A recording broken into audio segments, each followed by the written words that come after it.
Hi everyone, this is Philosophy of the People. I'm Stefan Bertram, and I'm joined for the first time by C. Derick Varn, whose webcam has just gone off the second we get onto YouTube. Oh boy. And today, oh boy, today we're going to be going through the Philpaper survey. I did this previously with Ben Burgess, I think 1 or 2 years ago. It was a great deal of fun. That time I curated the questions and we did them kind of in order of interest. So we'd get through the most interesting ones before the end of the show for certain. But obviously it also led to a problem as we got through the show, the questions became less and less interesting. So this time I'm going to read them out in alphabetical order, skipping any ones I find particularly boring and dull. I'm first going to read out just the well, it depends, but some of them I'll read out just the question for Varn before I actually give him the stated answers. Other times I'll just give the stated answers. And then if there's anything interesting, we can talk about what the results were, because I also have the results from the world's analytic philosophers.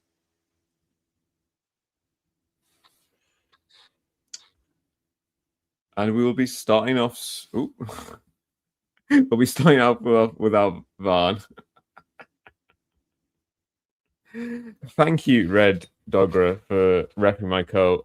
I don't know if I should be wearing it because I'm actually sweating like hell. It's meant to be zipped up. It's much cooler that way, but it's much cooler that way. But it's really hot in here. Well, it's not really hot in here. This is just a really hot ass coat. So yeah, I'm not fully equipped, not fully zipped up.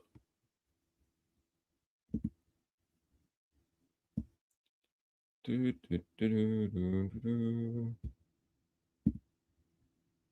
probably not going to show it very much, but this is how the Philpaper survey looks. It's not the most exciting thing in the world, as you'd expect. I am going to skip the first one so we can look at that. The first question on the Philpaper survey is a priori knowledge, yes or no? Actually, maybe I shouldn't skip this one. Maybe if and when Varn returns, I shouldn't skip this one. So I think it does have some relevant kind of Marxist notions. But the thing is, it's like, it seems relatively obvious that the answer is yes, that there is a priori knowledge. And of course, the results in the survey mirror that. Hi. Hello. Hopefully we have no more system failure. I hope so too. You're coming in clearer and at the right time, so I'm optimistic. Varn, I wanted to ask you, a priori knowledge, yes or no?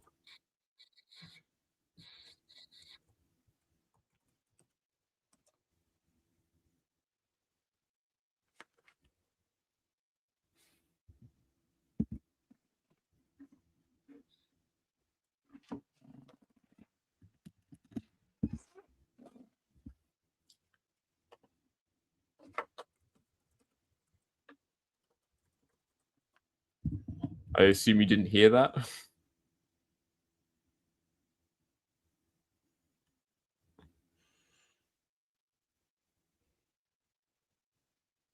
Hello.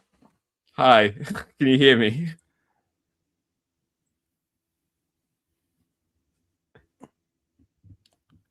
Great. This makes great live footage when everything fails. It's fine. It's fine. After 10 minutes, everything will be perfect. We're just having teething problems, I'm sure. I can, if we're having large problems with you hearing me, I can also just put it up on the screen and we can see that the question is a priori knowledge, yes or no.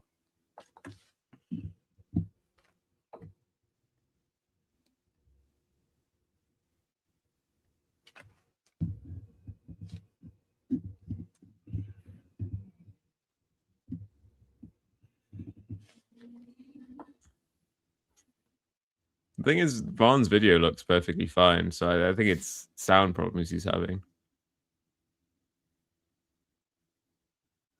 It's sound problems, and I can hear you now. Let me turn this up. Okay. Yeah, sorry, I could have given you longer before we went live, but I just thought you had it.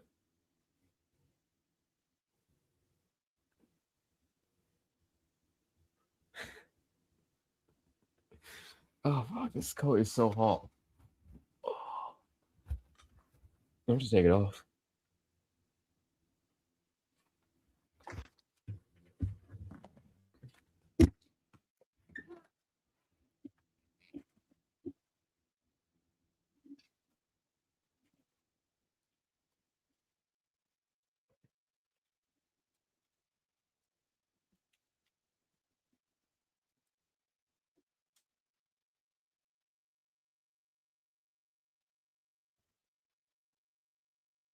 I'm trying to think if there's anything I can do, but not really. I can continue to comment on a priori knowledge, but I don't want to just talk completely and then cause further problems for Varn trying to work stuff out. So maybe it is better if I just talk and talk, and then he's never unsure if he'll be sure that he can hear me when he can hear me. I think there was a time, maybe in the Can you hear me? I can hear you. Is that hearing? As a professional podcaster, I've actually never had sound fail this bad. I know. I was thinking, like, I've never. I don't think I've ever had or seen this happen to you.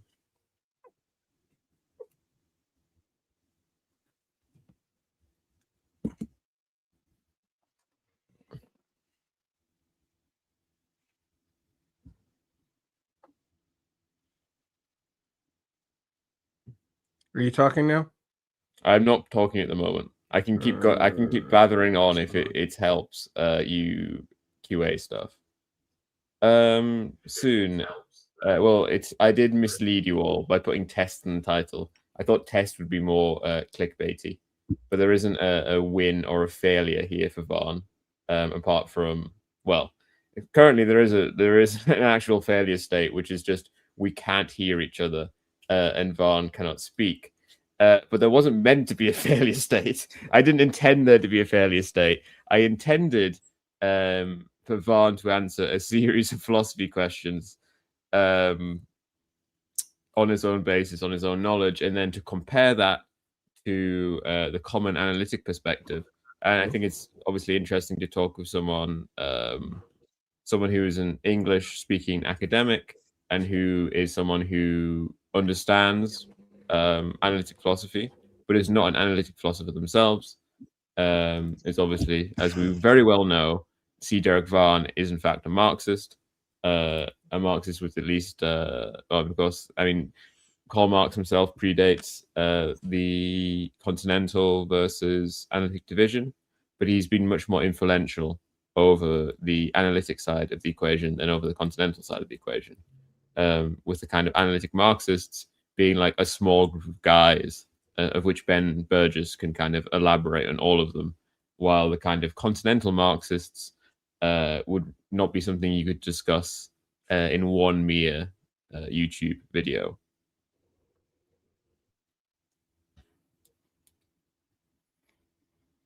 So yes, the Philpaper survey was a 2020 survey of English-speaking philosophy academics, but because of the demographics of who are English speakers and the fact that the questions were written by an analytic philosopher or by a group of analytic philosophers, the test is completely the quiz, the survey is completely analytic in its structure, in a sense of the questions it asks, and because they wanted to get numerical results, the answers are typed, as in, like, you say yes or no or this or that. You don't get to type your own answer. Rather, it was typed by them, and so the whole structure of it is very much analytic in that way.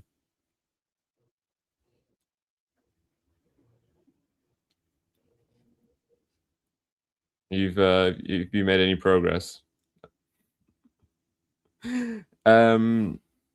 Yes, and it goes on.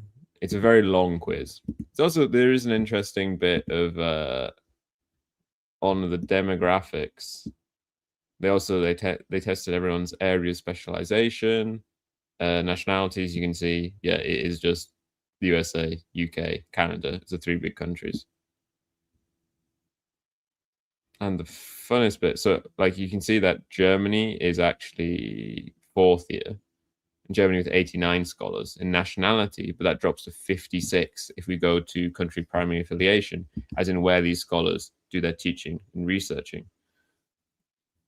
And so we can see very clearly that this is a survey of analytic philosophers. It's analytic philosophers that have answered this question. And of course, there's a very direct question here where they asked people's tradition. They say 1,430 out of about 1,700 say analytic, 113 say continental, only 17 say both. There were 169 say other, which is interesting, though that could be a refuse to answer in a different sense.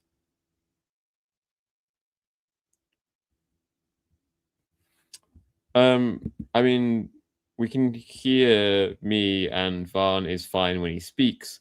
The problem is seemingly that Varn can't hear me, often can't speak, is lagging, and so on.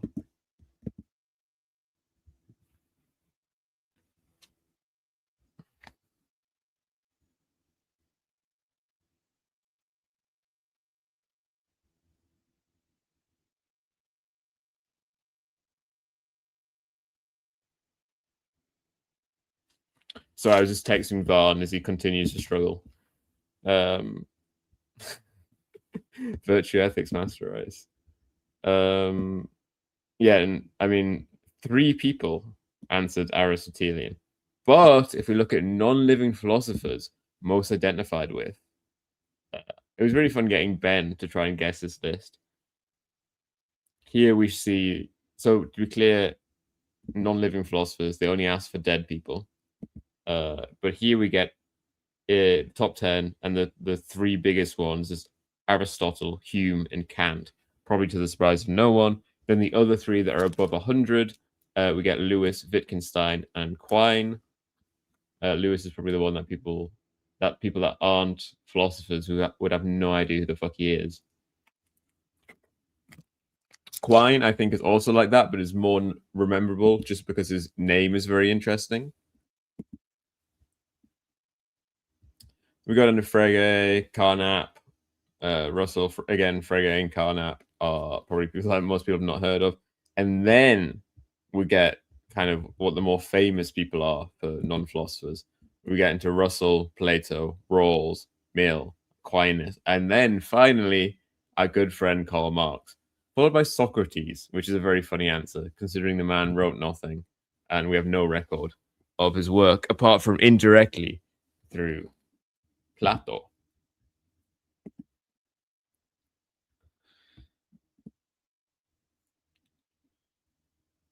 It was really fun when this question came out because there's an interesting phenomenon that goes on Reddit Ask Philosophy, where people will refuse to accept that a particular answer is popular because it disagrees with them.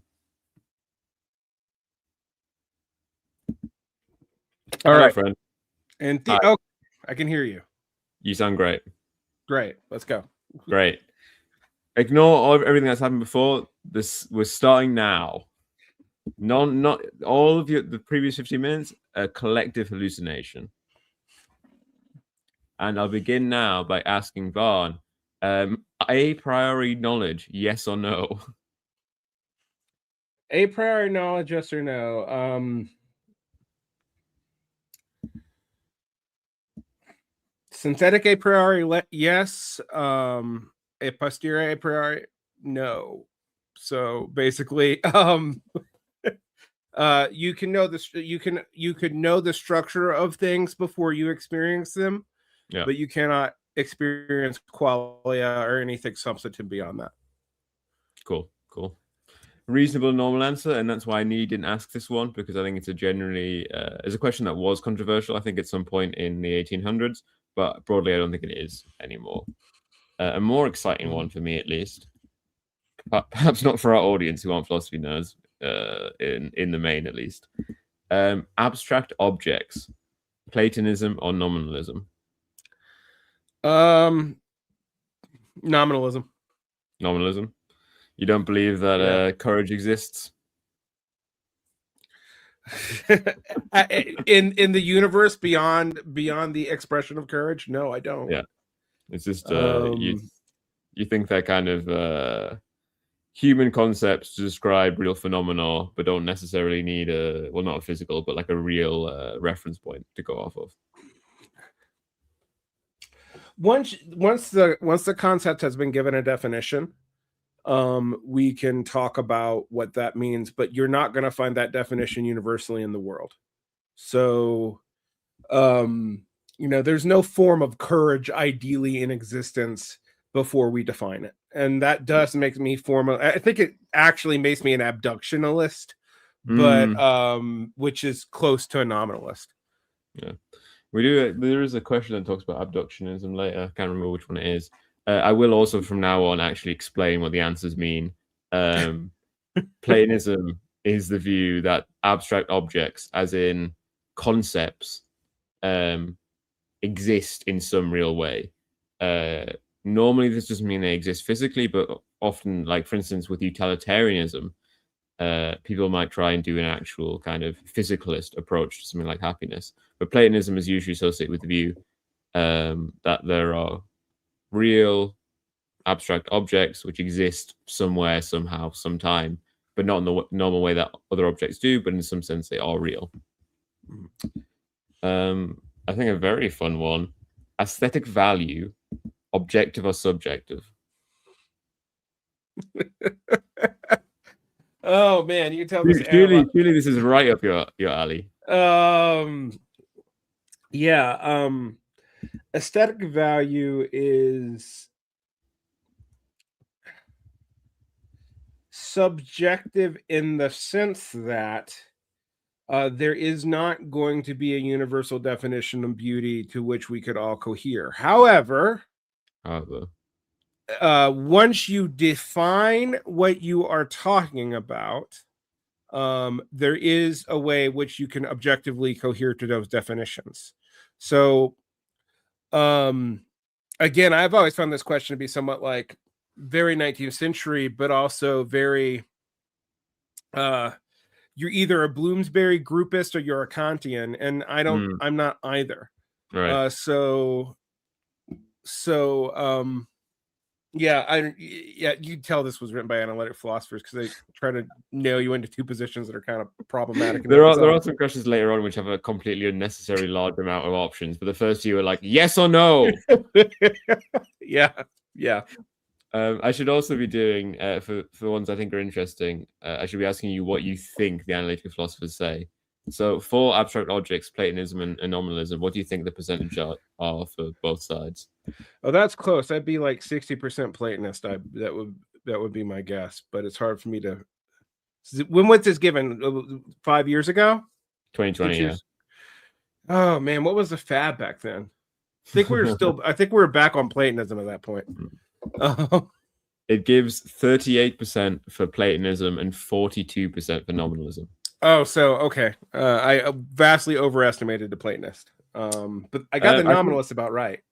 Yeah, no, I think most people, I think you've got better instincts than most people, because most people think Platonism is like ancient stuff that no one believes anymore. Like obviously we're all nominalists about everything. No. Talk to mathematicians. It's like they'll start trying to convince you that two exist. Yeah. I mean, with mathematical objects, I think you have a very hard time explaining how mathematics works if you don't believe in the reality of some abstract objects, which is not to say that you have to then just give up and accept Platonism, but I think mathematics gives the strongest example of, right. Well, you can very much ask this question of like, how can we keep discovering things within this system if it isn't heavily implicit in reality in some way? And if it isn't and how is it heavily implicit in reality if it's not real in some way? And if you say no, you actually I think it pushes you more towards like a simulation hypothesis or something like this. For aesthetic value, what do you think the leanings were there? Oh man. I'm guessing subjectivist would be narrowly larger. Probably like 55% ish. It's just barely the other way. And also remember, it's philosophers, so you never get 50. Like it's never like 50-50. There's always like No, 20%. there's going to be a bunch of people like me who are hedging their bets. So it's 44% objective, 41% subjective. All right. And then 5%, the question is too unclear to answer. Yeah. 5% fucking non-cognitivist or something. Yeah. So you only get the options it gives you, but you also can take accept an alternative view. The question is too unclear to answer. There is no fact of the matter, and agnostic. Eating animals and animal products. Is it permissible to eat animal and or animal products in ordinary circumstances? Omnivorism, yes and yes. Vegetarianism, no and yes. Or veganism, no and no. I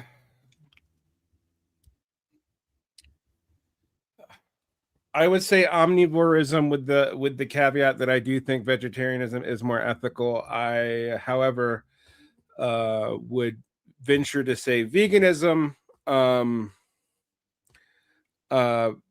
becomes problematic in so much that I don't know how you get out of using animal products in agriculture indirectly.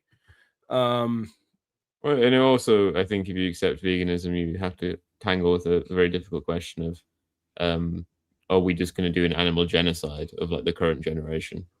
Yeah, well, there's that too. The whole we shouldn't have pets, we shouldn't have bees, we shouldn't. And I'm like, okay, so then all the chickens die, absolutely. All the cows die, absolutely. Most of the pets die, absolutely. And you've massively fucked up the human biome in doing it, and the world biome. So, yeah.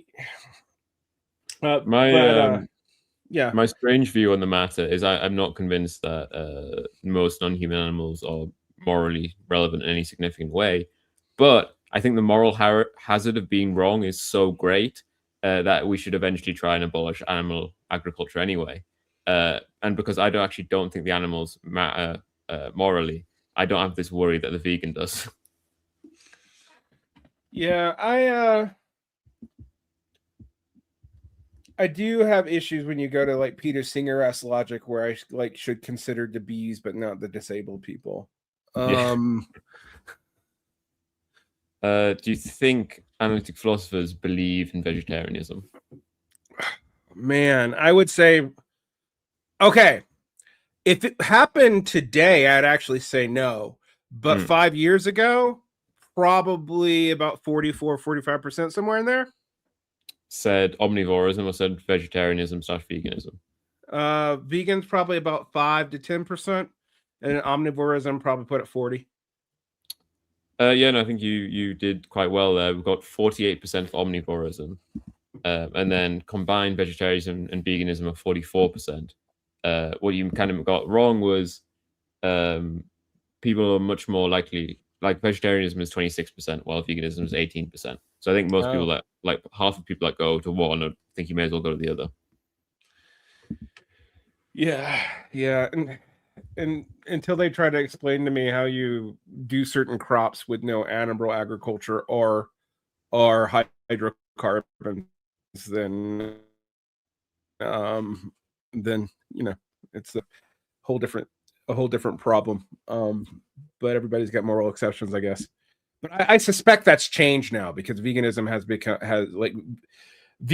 declined precipitously and vegetarianism has slightly gone up, but it's not as sexy as veganism. So vegan products are disappearing from the market today here in America. I don't know what they're doing in Britain, but yeah, so I think there was a peak and we've been in decline since, but I don't think they're going away, especially because I think we're about to see a revolution where fake meat becomes as good as real meat.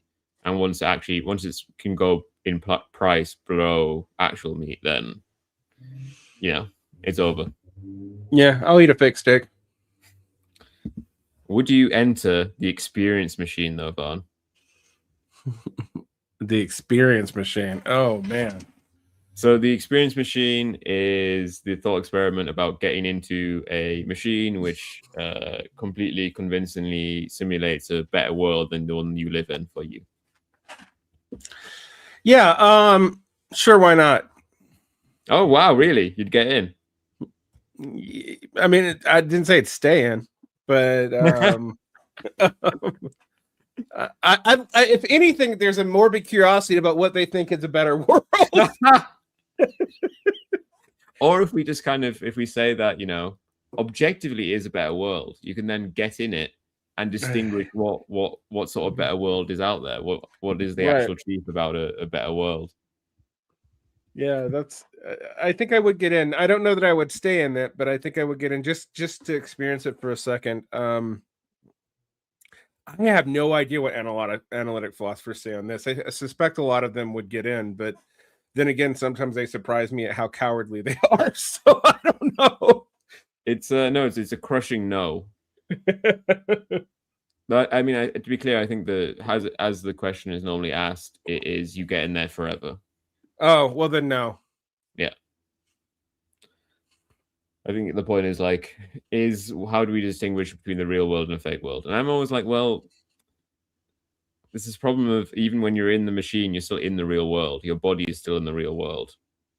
Right. So like if the power turns off. Yeah. And of course, like they say like, oh, but that won't happen or whatever. And of course, this gets into the problem, a general problem in analytic philosophy, where it's just like you just torture the scenario until you get like an abstraction, which can lead to interesting results, but also kind of slice off all the kind of interesting parts. The question here before the brackets, if I just don't read the bracketed bit, is literally footbridge, push or don't push. Oh, the other element of the trolley problem, you know, which was supposed to prove no, I wouldn't push, and I have actually found the analytic abstraction here to be offensive. Like to say actively harming someone is objectively the same as passively harming or not harming someone, is to remove the fact that qualia is part of a human feedback loop and would have an effect on your internal calculus. So I actually find the question, I've always found this question to be, you know, an analytic philosophy sort of assumption that actually assumes what it needs to prove, and that is that everyone actually functions on a utilitarian calculation, and that's important. To be clear for the audience, the bracketed part is pushing man off bridge will save 5 on track. What ought one do? Yeah. Yeah. As Varn has outlined, it's a variation of the trolley problem where instead of indirectly harming someone to save 5, you directly harm someone in order to save 5. Yeah. And analytic philosophers agree with you, Varn, quite strongly. Good. Free will. Oh, Jesus Christ. Compatibilism, libertarianism, or no free will? I'm a compatibilist in so much that I do not believe in countercausal free will. Yeah. I do think all inputs are part of your will, but I actually think the emergence of complicated inputs and multi-determination means that agency actually does have a limited existence.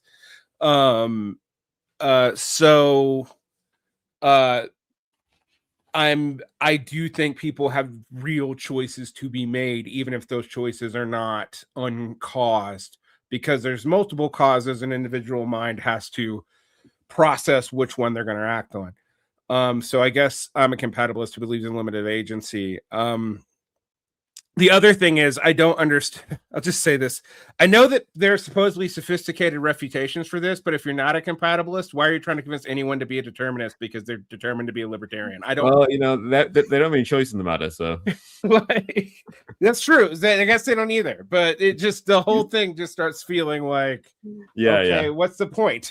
Exactly. Yeah. Especially as a philosopher, to be like, oh, I don't have free will. It's like, why don't you do anything else then? Like, I guess you were determined to be useless.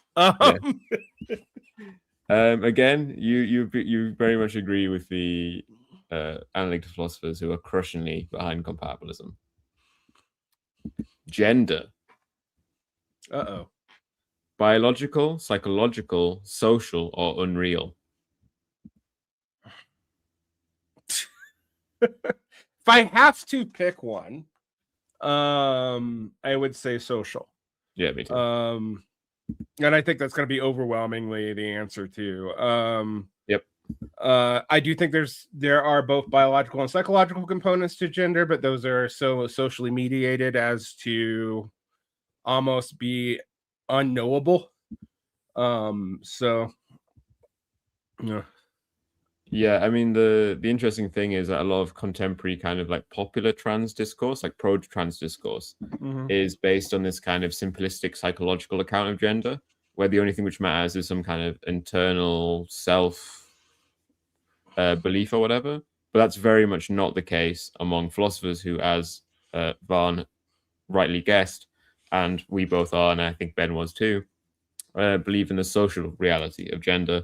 I think as soon as you start thinking about it and get away from kind of pure ideology, it's the option which makes the most sense. Yeah, the idea that like there's been just I think about Ian Hacking's kinds of persons, and once you have categories for persons, they can exist, but before those categories exist in the way we define them, you really can't talk about like say autistic people in the 2nd century because 100%. what does that mean? Yeah. No, I recently did a show which is one of the most popular ones we've done in a while, actually, where I talked about the current state of fantasy literature. I talked about Brandon Sanderson. Brandon Sanderson, beyond just not being very good at writing prose, also has become increasingly convinced of a need to portray like psychologically realistic characters. But what that means is writing fantasy, which is pre-modern in structure, with modern characters mindsets, which could literally be diagnosed with the DSM-5. His main character has depression in like the really frustrating and realistic way that a contemporary person will have depression, and that they don't really make any progress and so on normally. And yeah, it's a really stunning literary choice, which hasn't prevented him from becoming the most popular fantasy author. Nope, he lives up the street from me, and yeah, he teaches at BYU. He like lives literally not that far away. Yeah. I actually know. I teach people who like hung out with his kids. Oh, really? And yeah, and that's probably all I can let on about that. But yeah, I find this want to portray fantasy or medieval mindsets as modern, based off of psychological diagnoses transhistorically, particularly. And I'm not psychiatric in the sense that I do believe, for example, there are such things that are treated by psychiatric drugs, but there's the idea that like you could open the DSM and understand people from even 200 years ago, or even like my grandparents' generation, even, to be quite honest, they would find all that alien. And even when I go to like talk about people like I sometimes talk about Christopher Lasch, and when I talk about Christopher Lasch, I have to remind people he does not mean the DSM definition of narcissism. He means the Freudian definition of narcissism, which is completely, it's a different thing. Like, I mean, it is fascinating to throw backwards throughout all of history what is genuinely regarded now as at least a largely failed science. God, theism, or atheism?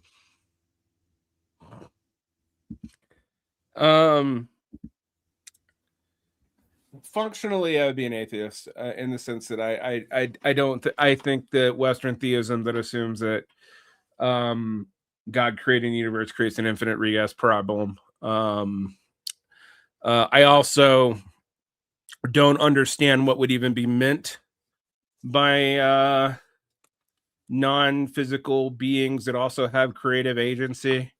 How However, I would say, like, I find new atheism obnoxious, and I mean, I'm probably even technically religious, but like, I'm an atheist, I guess. Yeah, it is funny for me because the kind of triple, oh God, that's omniscient, all powerful, and so on. It's probably the least possible believable God for me. It's hard to think of a concept that is less believable for me than that one, including all the other God concepts. Because it requires there never to be any sort of gratuitous suffering ever in history. Yeah, that doesn't make any sense. Related to what we were discussing earlier, laws of nature, Humean or non-Humean.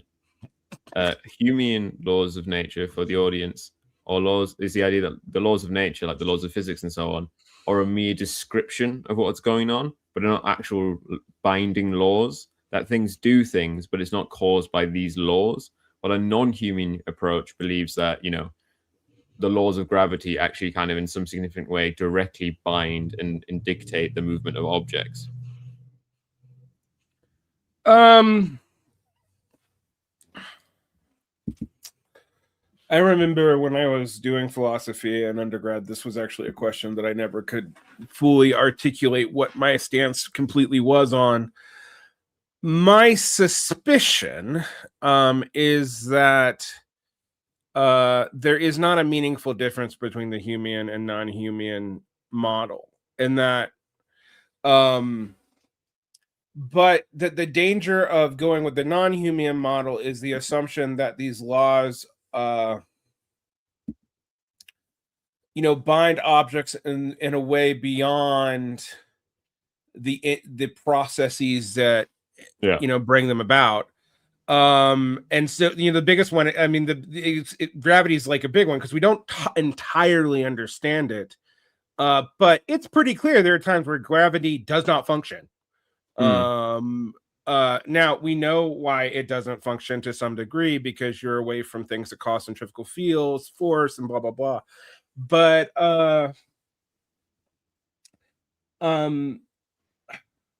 this is like a problem that you get in like M theory and brain theory. For those of you, that's quantum physics and string theory, for those of you who don't know your physics. But do we assume something exists because the math for it can be made to work? Yeah. And if you are non-human, you say probably. And if you are human, you'd say, well, I mean, why? That's just a metaphysical postulation. So I guess I go with the Humean on this. But it's actually, that one's a tough call. Soon asks, can you believe physical laws exist, but our understanding of them as a model? I think everyone thinks that, if they believe that physical laws. Well, I think humans also believe physical laws exist, just not in a binding way, that they're just descriptions rather than right. That you could encounter a place that didn't have gravity, like for whatever reason, because the things that cause gravity to exist would not function there. Or you would encounter a condition that does not have entropy, for example. I mean, another one. Most people are non-humans, by the way. Yeah, I figured they were. Laws are binding. This is a funny one. I mean, feel free to skip if you don't have anything interesting to say. But meaning of life. Well, actually, what do you think might be the options here when it just says meaning of life? Yes, no, maybe doesn't make sense as a question. It is subjective, objective, or non-existent. Subjective. I'm inclined some way to say non-existent because I'm not sure, like, what the meaning of life. Like, it doesn't feel like a serious academic, like, fully developed concept. No, particularly ask the analytic philosophers, right? Because they're the people who're supposed to pin down. But what are we defining exactly? Like, are we defining teleology? Are we defining metaphysics? Are we defining ethics? Like, it's not clear. Yeah. Meta-ethics, moral realism, or moral anti-realism?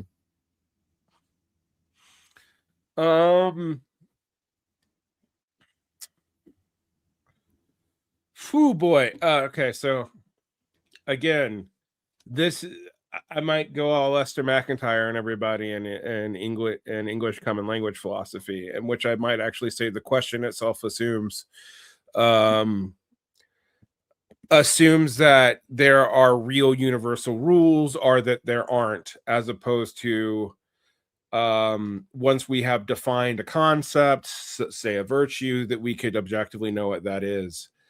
I mean, if those are my two options, I'm closer to an anti-realist in that, like, I don't think there's an objective set of virtues in the world that we can just come to. I don't think there's ever going, like, I've always thought that utilitarianism tries to, like, basically skip the metaphysical question, and same with pragmatism.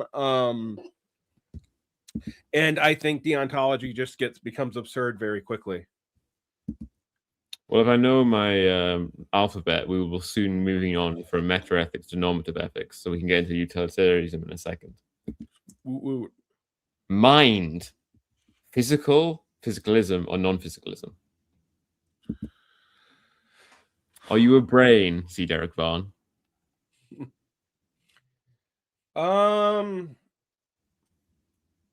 trying to figure out if emergentist would actually count as physicalism. Because I actually don't think that we are just brains, but I do think that all. I think I'm still a physicalist, because I would still say all intelligence and conceptions of self are still embodied. I can't. I think the border between being a physicalist and non-physicalist is if you think that it's impossible for the mind to exist without a brain, then regardless how you cut it, you're a physicalist. While if you think it's possible for minds to exist without a brain or whatever, like a machine or some kind of strong physical, like it's strongly and absolutely necessary for all minds to be physically instantated to exist, then you're a physicalist.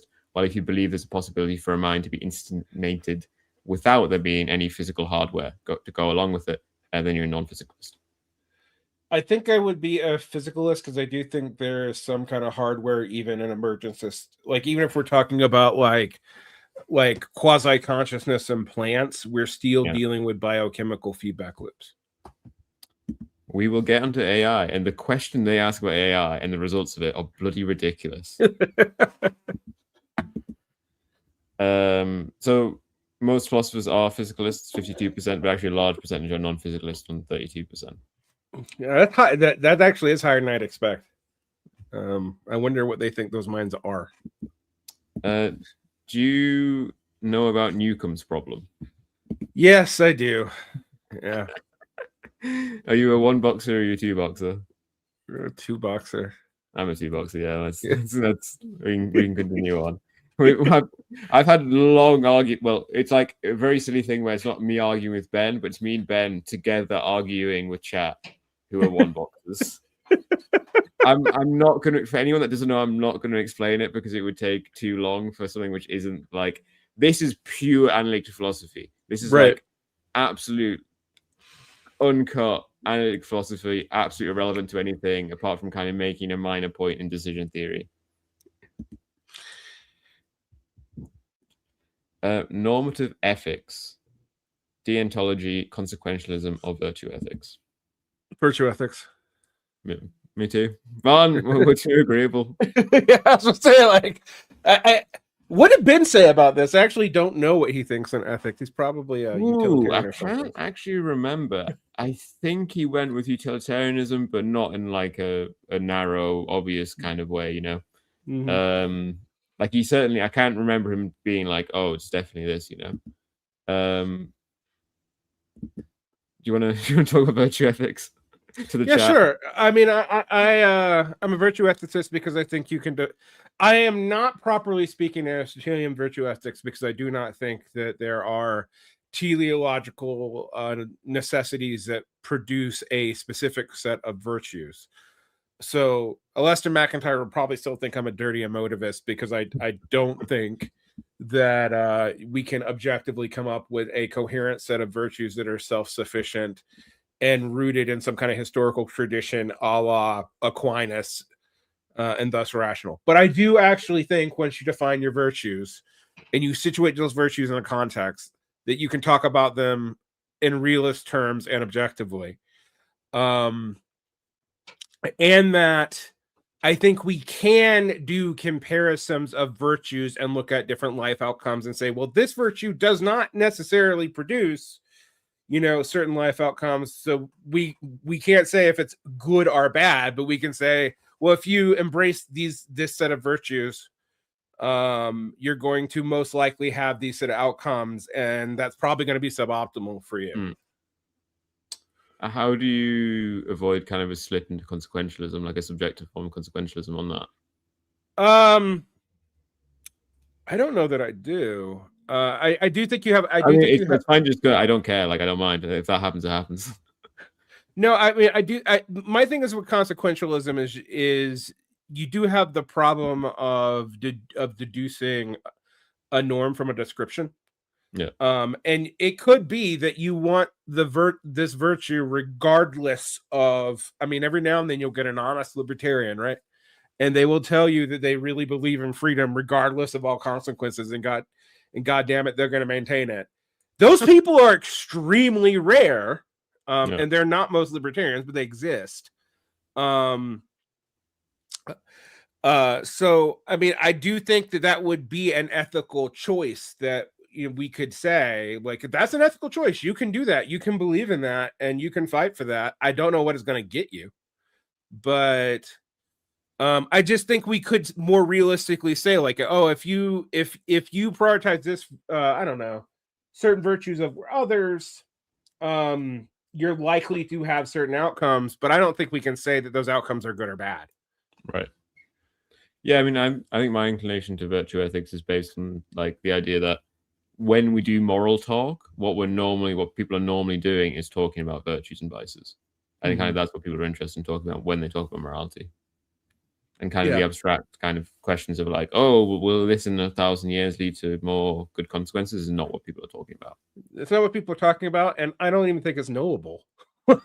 So, this is probably one of the most surprising results in the test. While all options are very close together, I think we would naturally assume that a plurality of analytic philosophers are utilitarians, and the second largest group are deontologists, and the third largest group are virtue ethics.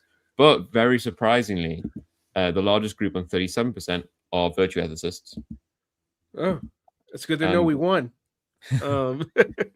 Deontologists actually in second place on 32, and actually in last place on 31%, we have consequentialism. But I don't know if you can filter results by people who are actually ethicists, and I think on that, virtue ethics does not quite come out as strong. Yeah, I think the ethicists tend to. I mean, most of the ethicists I know tend, like, particularly the people who are more realists, tend to be utilitarians of some sort. But I've also thought that they just speak to the public more. And my favorite thing with them is just asking the various utilitarians, like, how you come to your conclusions, because that can produce Peter Singer and David Benatar. And I remember a bunch of objective estimates 15 years ago who would talk about how property damage was akin to murder. Big. Yeah. And I'm like, well, one of those people thinks that we should destroy all life, period. One of those people thinks that, like, bees are probably slightly more valuable if they're able-bodied than disabled people. And one of those people is a libertarian. So I don't know. Doesn't seem like that rule actually is all that helpful, does it? The next question is philosophical progress. Is there any? And the options are none, a little, or a lot. A little. I think that is the most popular option, and I would agree. I think philosophy progresses just very slowly. And it has the natural advantage of being the first academic subject. Yeah, I mean, I think philosophical progress is, and always progress towards what, but I do think we could talk about things where there has been, like, in law and like formal logic. there has actually been innovation through failure that has led to things beyond philosophy. So that seems like we could call that progress. Do I think like some abstract progress exists? Probably not. The the next one has answers that you would never guess. Uh-oh. So it's political philosophy. What do you think the three options given are? Rouseyan, Nazikian, and I don't know. They're not named. But Oh, if we do Nozickism as in libertarianism, that's one of the three options there. okay. Libertarianism, liberalism, monarchism. I don't know. Actually, this is wild. Yeah, no, the other two are not. The three are communitarianism, egalitarianism, and or libertarianism. Oh, that's a terrible question. Yeah, I know, it's really bad. If I was if I have to pick between those two choices, man, I would probably pick between communitarianism and libertarianism kind of equally because I'm a Marxist and that's splitting the difference. But that's a terrible question. Yeah, it's really bad. Most people said egalitarianism. Oh, so they don't. Okay. Well, I just want to quote Marx at them, but that's not going to change their minds. So, race. uh-oh. Biological, social, or unreal? It's sociological. I don't know how it'd be unreal. And I mean, sure, there's biological correlates, but anyone who knows anything about genetics knows that there's more difference in genetics in the African subcontinent than there is in the entire rest of the planet. So, like, that doesn't mean anything. Yeah, I think it's a pretty boring answer. The answer is social, and everyone says that. Though actually, an interesting 15% of people say unreal. Okay. Am I to assume they're hyper liberal or hyper conservative? I actually can't tell. I would say there's probably half of them are like hyper woke, and half of them are libs, but kind of in like a very philosophy professor way. Got it. Yeah, you're probably right. Science, scientific realism or scientific anti-realism? I'm trying to actually remember the definition of scientific realism. Yeah, I'm sure. Right, yeah. So it's about scientific realism is about scientific theories. Scientific realism is the idea that by a greater or lesser degree, scientific theories actually describe the world, while scientific anti-realism is the view that they are just theories, basically. I would. You tell analytic philosophers wrote this because my answer is the Plato Stanford EDU page gives the positive scientific realism is a positive epistemic attitude towards the content of our best theories and models, recommending belief in both observables and unobservable aspects of the world described by science. And I think it's the unobservable parts which are particularly kind of key for this sort of discussion. So funnily enough, you can't be how they're defined in philosophy. You can't be an empiricist and a scientific realist. No, you could not scientific be. realism requires you to believe in unobservables. I think I would technically count as an anti-realist on this. I don't know. Because I don't know, like the unobservables are like, do we to give a people example of where they have weight? Bring up string theory again.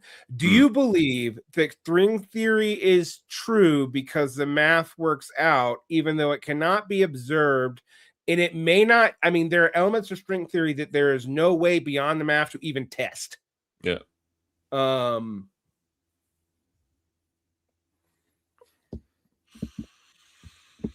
Yeah, we are getting to a point in physics where one of the biggest struggles is, okay, you've made a model, but then how do we actually test that?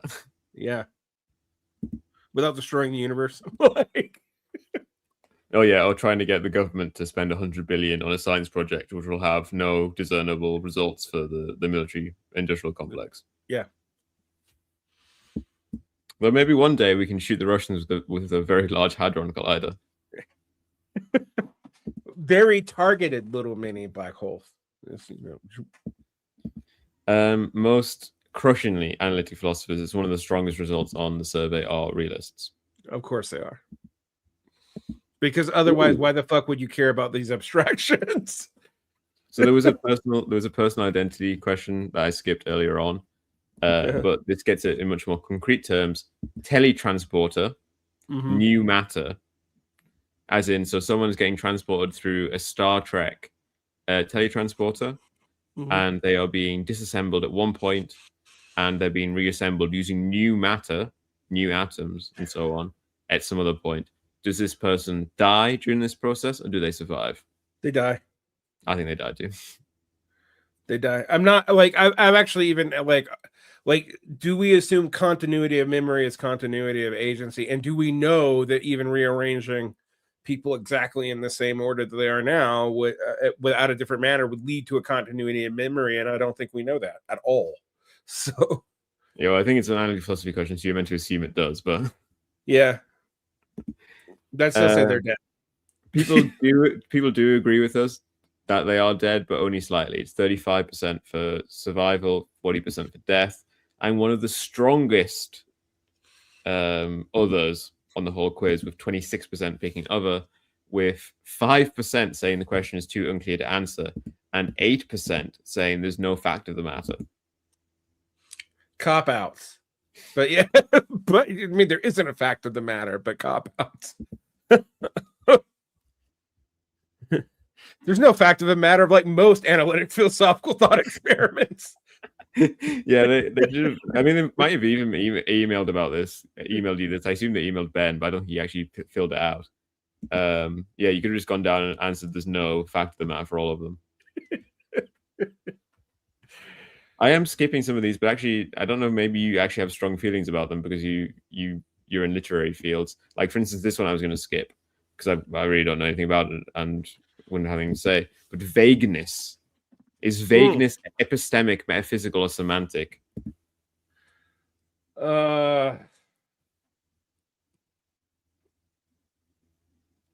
Vagueness is semantic because it's about definitions. I could see epistemic vagueness being valid, but I don't think it's generally an epistemic problem.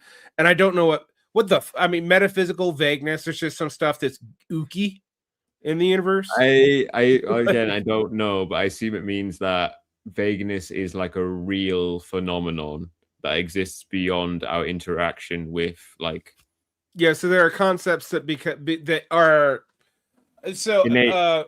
Like, yeah, to say like a pile of sand is innately vague, is metaphysically vague, is to say in some senses like the amount of grains that make up a heap is just a fundamentally real right vagueness. But I don't believe that's true. But yeah, I think you could probably count them. I mean, I guess maybe metaphysical vagueness could be like the observer effect.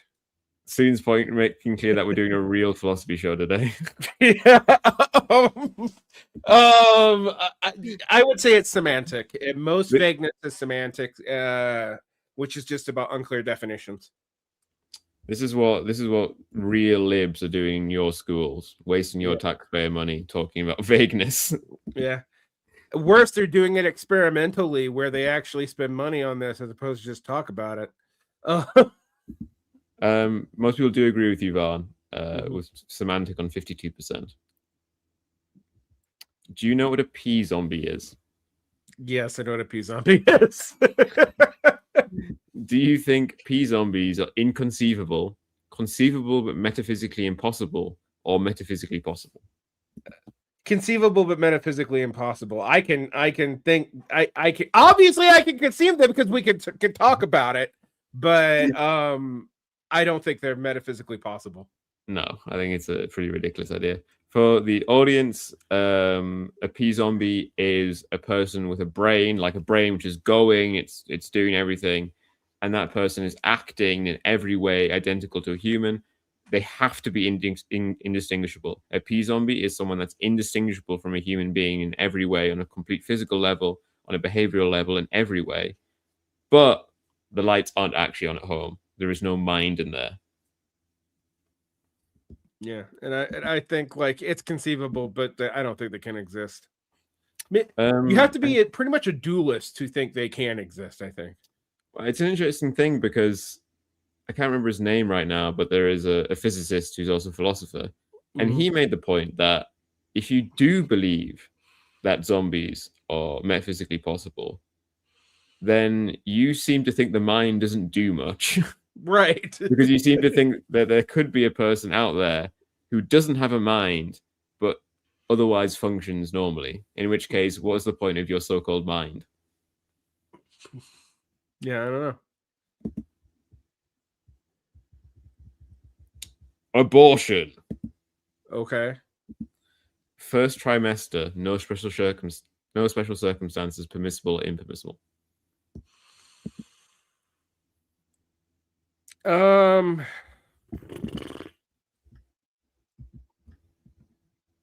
I think I'm probably going to take the normal answer, which is what are my options? First trimester, no special circumstances, indefensible. Those are my three options. Permissible or impermissible, yeah. First trimester only, then permissible or impermissible. Yeah.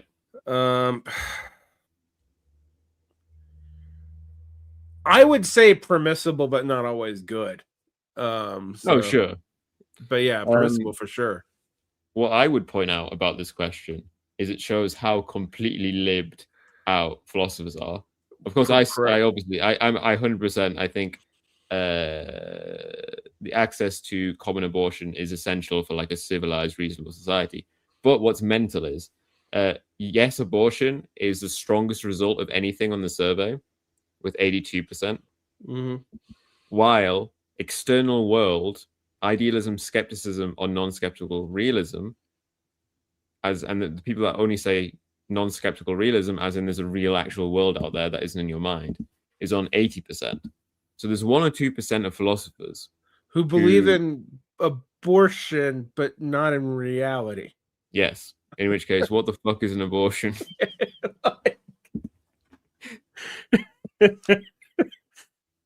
Oh man, that's funny. Do you know anything about aesthetic experience? Because I would not know how to answer this question, but I can ask it to you if you think you might. I think I have taken classes on aesthetic philosophy. Yeah. Aesthetic experience, perception, pleasure, or sui generis? Perception. What does that mean? That means that aesthetic experience is something that we perceive that may have a definition beyond mere pleasure. Because I mean, for example, I think Martyrs is a great movie. It is not pleasurable. Sui generis would mean that it is obvious in and of itself with no contextual necessities, and I think that's ridiculous. So, and I can tell you, it's the most popular answer on the survey. Of course, aesthetic philosophers would think that shit. Okay, they're all fucking Kantians. It's what they are. Yeah, with a mighty 37%, we get sui generis, 28% for perception, and 14% for pleasure. Yeah, I think actually, I mean, I don't know. I could have thought about it for a second there and probably worked out what the questions were apart from sui generis. I think the pleasure thing is very interesting because I think it's a common idea. I forget the word for it now, of like psychological, the belief that everything that anyone ever do is only for reasons of pleasure. Yeah. Which has this fascinating thing where it has to be retrocausal. Right, because you can't know if you're doing something for pleasure when you do it. Like, yeah, because it's people, you're like, oh, but I didn't feel bad or good at the time. And they're like, oh, but in the future, blah, blah, blah. Or you imagined. It's like, no, I didn't. Absolutely. Oh, just you'll talk to them, they just won't believe you about what you're saying about your own mental processes. Yeah. I mean, to me, the for pleasure has the same problem as economic rationality, which is like it's perfectly circular or it doesn't exist. Like, arguments for theism, which is strongest? Cosmological, as in like God creating the world. Design, as in not God creating the world, but God creating like thinking persons or whatever. Ontological, weird bullshit. Pragmatic, as in you'll go to hell if you don't. Or moral, as in with God you can have objective morality, without God you don't have objective morality. They're all bad arguments, but the least bad would probably be cosmological. But Yep. I mean, like, they're all kind of bad. I mean, even the pragmatic, like, oh, so you don't think you can go to a different hell for a different God? Do you not know that other religions also have hells? Like, I also just don't believe it works. Like, I don't think you can actually pragmatically accept Jesus Christ into your heart. Either you accept him or you don't. Like, no. If you don't actually believe it, I don't think it would work. I think Pascal gets kicked out ultimately. Like, the strongest. Well, actually, it's 21% on cosmological like us, 18% on design, but then 14% picked pragmatic, which I think is just another way of saying there is no best answer. Right. And the full 6% said there's no fact of the matter. Capital punishment. Okay. Permissible or impermissible? Permissible. Ooh. I mean, I also believe this, but in a way of like real philosopher stuff, in that I wouldn't want it to actually exist in any real society that does exist, sorry. But I believe it's possible and a right option, at least some of the time, in some societies that could exist. So here, I mean, my take on it is basically very similar. I will argue against the death penalty in most cases by the state because of the consequences of getting it wrong. But if I saw someone shoot someone in the act of, say, murder, I do not consider the person shooting someone morally culpable, which means at some level I do believe capital punishment is permissible. Right. And so yeah, I do think it's permissible, but I know that I'm a minority amongst philosophers and leftists and liberals, and I also would argue against it 99.9% of the time. I tend to be how is it on the one where like we most clearly should have disagreed? We don't. we're both the two leftist libs, whatever's. They're like, oh no, actually, it's permissible because, of course, as you might be able to guess, it is I think the fourth highest consensus on the survey that it's impermissible. Yeah. 75% said no. Chinese room. Sorry, no, you can go ahead. No, someone says that's an appeal to consequences fallacy. I mean, which one? I think they might be already talking about just going back to the God stuff. They might. Oh, okay, yeah. They're mostly fallacious. Most of those arguments are fallacious. Okay. The Chinese room. Oh God. Okay. Yes. Yes is an option. Understands or doesn't understand. I didn't realize that understands was even an option. Of course, he doesn't understand. No, he doesn't understand. So for those of you who don't know the Chinese room, there's an idea you can put a person in the Chinese room who doesn't speak Chinese, doesn't understand Chinese, doesn't understand what they're decoding it into, but could decode using cryptids one thing to the other. And honestly, I think this is related to the eye. Of course it can, and of course it doesn't understand. Yeah. Yeah, I think it has become a much more relevant question in the past few years as we ask the question of, can ChatGPT understand English? To which the answer seems obviously no. Right. Even if it has a much more complex system going on than that. Ooh, consciousness, dualism, eliminativism, functionalism, identity theory, or panpsychism. I think you're going to say none of the above. None of the above. None of the above. Absolutely right. This is one where other is nearly in first place. Other is being just barely beaten by functionalism. Yeah, functionalism seems to be. I remember functionalism and eliminationism both being somewhat popular amongst analytics in the aughts, but I think most people see the problem with that. Like, you're just going to tell people that they don't experience consciousness because it creates a problem for you. And I think also with functionalism, you then have to accept that quite basic AI systems are conscious. Right.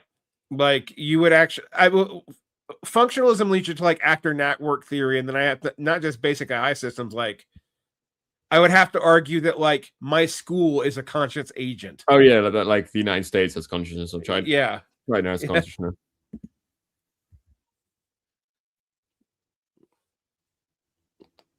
Oh, continuing hypothesis. Does it have a determinate truth value? As in, is there actually, how many grains are there in a heap of sand? Derick Varn. Oh man. What are my options on this one? Determinate or indeterminate? As in, is there an actual answer, or is it? There is an actual answer, so it's determinate. Okay, Like, you think there's an actual answer? How many grains are in a pile of Sorry, sand? how many grains would there need for a pile to be a pile, as opposed to? Oh no, that's indeterminate. That's indeterminate. Like, yeah, okay. There's no hard. There's no like. There's 15 grains. Now we have a pile. No. Yeah. Philosophers, how many philosophers think it's determinate? Oh God, of course they do. Though this is one where other gets up to 34%, getting higher and higher. What's the other there? I'm trying to figure out what the other would even be. Like, well, it's just people being like, "Oh, well, I don't know," or "I don't want to answer." Yeah, okay. agnostic, undecided is 27%. Wow. I'm agnostic about whether or not we define a pile or not define a pile has an objective or non-objective condition that exists beyond language. Okay. Cosmological fine-tuning. Oh God, this one. Okay, go ahead. What explains it? Design, multiverse, brute fact, or no fine-tuning? Brute. I go back and forth between brute fact and no fine-tuning. Yeah. I don't know that we have actual evidence of a multiverse. It's just a mathematical possibility, and that makes probability work. I would probably say there's no fine tuning, actually, because it doesn't seem like there's life every fucking where. No, so... yeah, I mean, I don't feel the universe is particularly fine-tuned at all, because it's a question of we're in some sense fine-tuned to the universe, but every thing in every universe is going to be fine-tuned to that universe. Right.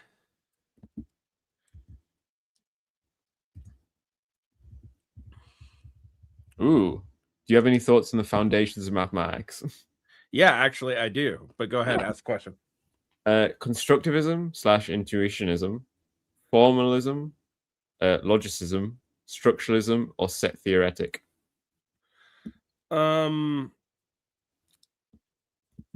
I used to be set theoretic until I realized that it has the same problem that Bertrand Russell realized about it 100 years ago, which is, how do you have a set of sets?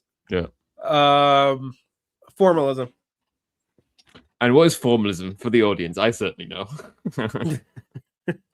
Formalism in mathematics is that it describes things stripped of their qualia, so you can talk about it in terms of formal movements. But how would you define it? Oh, I have absolutely no idea. I was joking.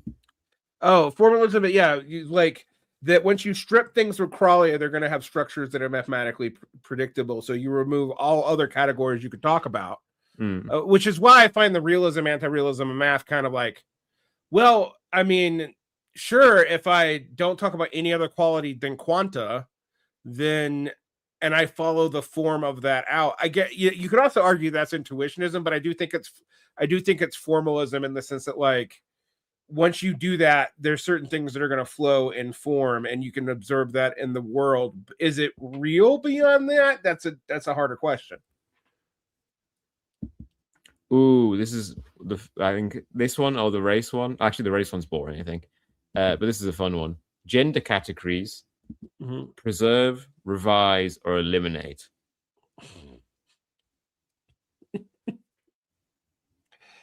Oh man.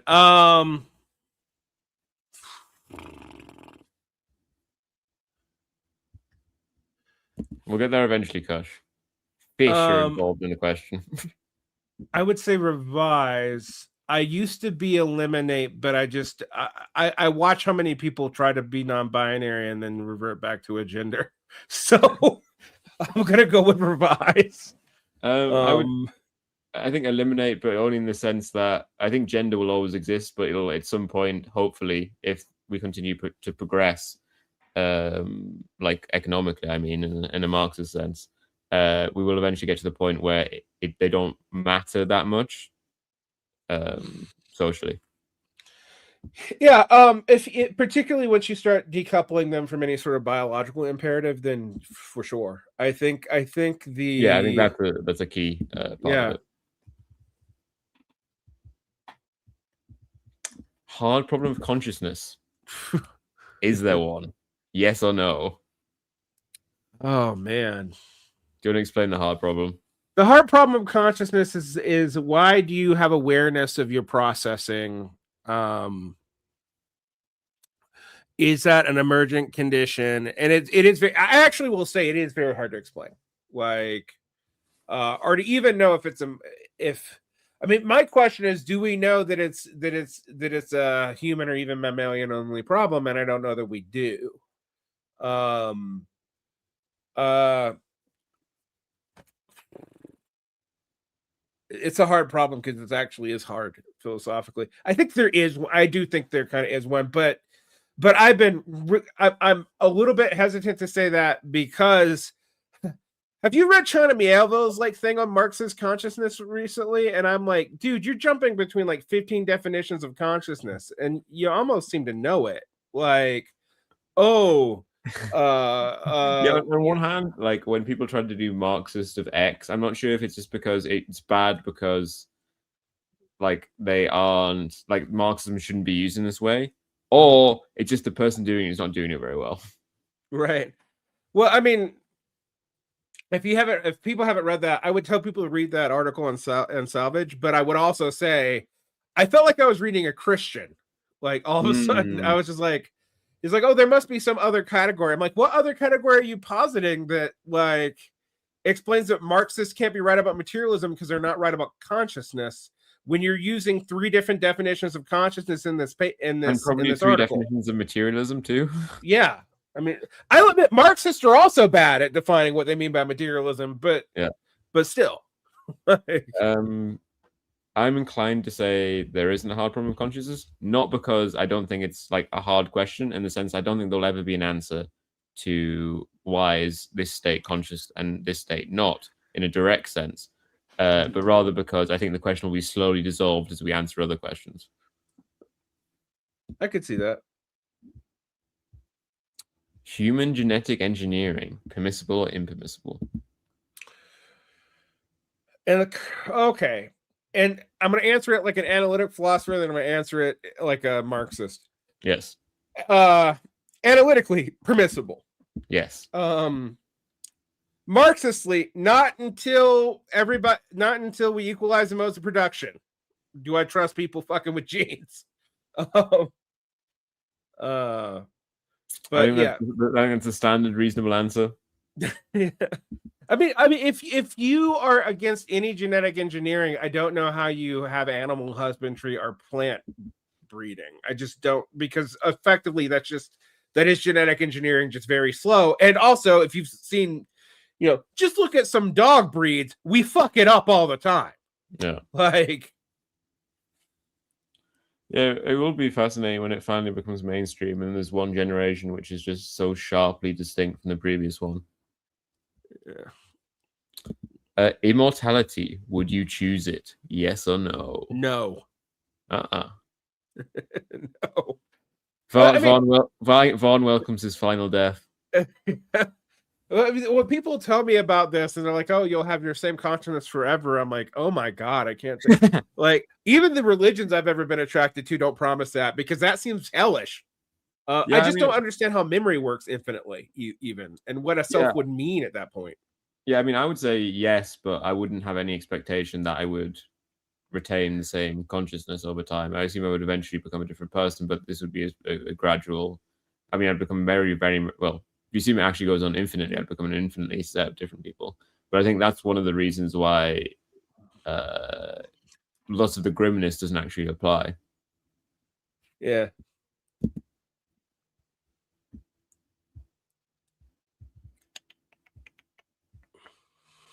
skipping a lot of questions here, which are just pure fucking nonsense. There's a lot of pure nonsense in analytic philosophy. Meta-ontology was what I'm skipping, Oh which has one of the God. options as heavyweight realism. Where's the AI question? Mine uploading, brain replaced by digital emulation, survival or death. You're so insanely dead. I don't know how anyone thinks yes. The fact that I know a lot of tech bros think yes, in some ways, is a small comfort to me that their overlordship will be probably less long than prior bourgeoisie, but I don't know. Oh, we finally got to the AI question. Nice. But before that, morality, non-naturalism, naturalist realism, constructivism, expressionism, or error theory. Ooh, probably constructivism. I mean, probably virtue after this constructivist is what I would say. See Derick Varn considering continuing to pick the reasonable middle options. Do you don't want to say edgy, bizarre things for YouTube? I mean, I could. What are my options for edgy, bizarre things? Like, I guess error theory probably, or expressionism is probably the most off the wall one. Expressionism. Yeah, I'd have to believe in a central self beyond. I'd have to believe in an atomized central self that was not social to be an expressionist. Probably. I mean, you know. Or you could pick non-naturalist realism and then completely contradict like 10 questions that you've done so far, and then defend how that's actually true for bizarre reasons. I mean, that would make an interesting philosophy paper, but I would be dishonest. Here we go. This is the AI question, and this is a series of yes or no's. The question is, other minds, for which groups are some members conscious? Okay. The first one is accept adult humans. Do you accept that adult humans, or at least some of them, are conscious? Yes. That is the strongest question on the survey, with consensus on the survey, with 93% of people accepting that some humans are consciousness, and a further 1.8% leaning towards some humans being conscious. That's such an analytic philosophy. Like, I'm not sure, but maybe. 0.18 lean towards humans not being conscious. Okay. They had a bad day that day, I'm guessing. Cats. Are cats conscious? I tend to think mammalian's brain development would indicate that there's enough memory there for us to talk about consciousness. So yes. Yeah, for me, obviously the question is, so I'm inclined to say yes, they are conscious, but I don't think conscious or not is really the relevant thing when we're talking about like minds and so on. But rather the question is meta self-consciousness. And I don't think cats have it. Them out of... No, I don't think cats have it, but I do think magpies do. So yeah. 88%, 89% say cats have consciousness. Fish. Oh fuck. I'm thinking about what I learned about ichthyian brain structures.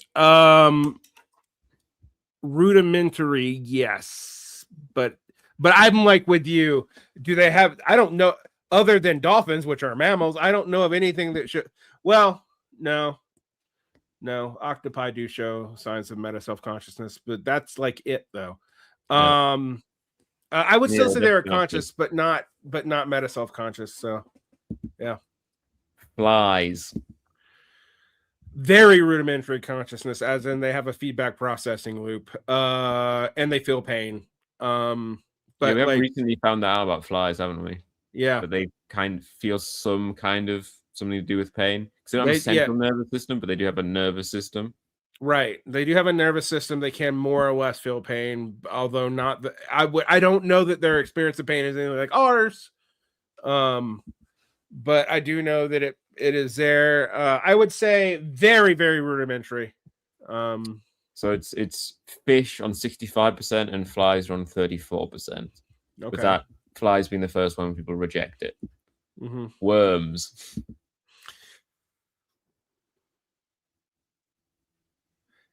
Okay, if I say worms have consciousness, I might as well say a motor has consciousness.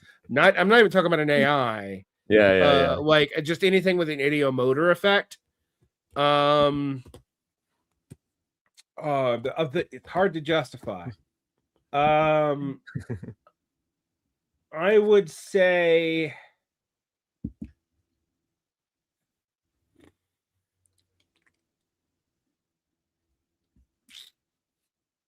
that might be by line actually on the complexity required to say that you have of the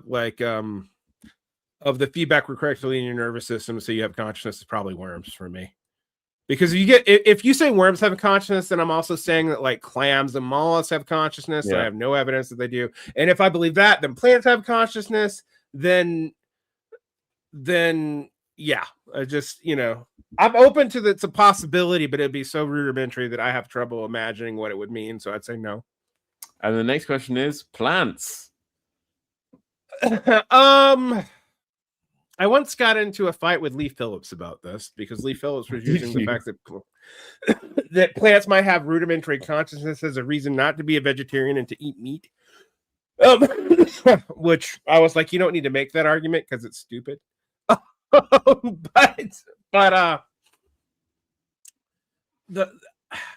have no idea. Like if we have to be egocentric and accept our consciousness as a basis or our comprehensive unconsciousness, we are not dealing with anything with a brain. We're not dealing with anything with a foreseeable nervous system. We are dealing with something that does have hormonal feedback responses. They have like some kind of internal messaging system. Yeah, they do have feedback responses, but again, is it more complicated than a motor? I don't know. I'd say no. So it's 24% accept on worms and 7% accept on plants. Particles. No. Flat out fucking no. Like 2% accept on particles. What kind of panpsychic hippies are we talking about here? Like even Buddhists don't go that far. Okay. Newborn babies. Ooh. Newborn babies probably have the consciousness of a cat. Yeah, I would say conscious, but not metaconscious. Yeah, I'd say I don't think you have a metaconsciousness till you hit the idiom at the Mara stage. So 84% accept on newborn babies, which is actually slightly less than cats. Oh, so people think their cats are more. I mean, cats can do more than newborns, but that doesn't mean. Yeah, I mean, cats have more degrees of freedom, but I don't know if that means much.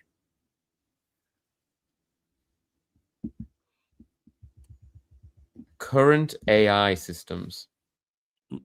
I see no evidence that they have consciousness as of yet. Only 4% said yes, and notably this is before ChatGPT came out. All right. But although ChatGPT is just a large language model, the AI technology that undergirds it is older than that. Yeah. I don't think there's anything genuinely new about ChatGPT apart from the fact it's just got much better. Yeah. I would say that I see no evidence of consciousness because it does not have evidence of continuity of memory even as much as a goldfish. I'm like, because if you change the instance, it's gone. Yeah. All learning is within the instance. And the last one is, and this is the one that really triggers me, the answer that people give: future AI systems. All right. If we are extrapolating off of current technology, no, but hypothetically, yes.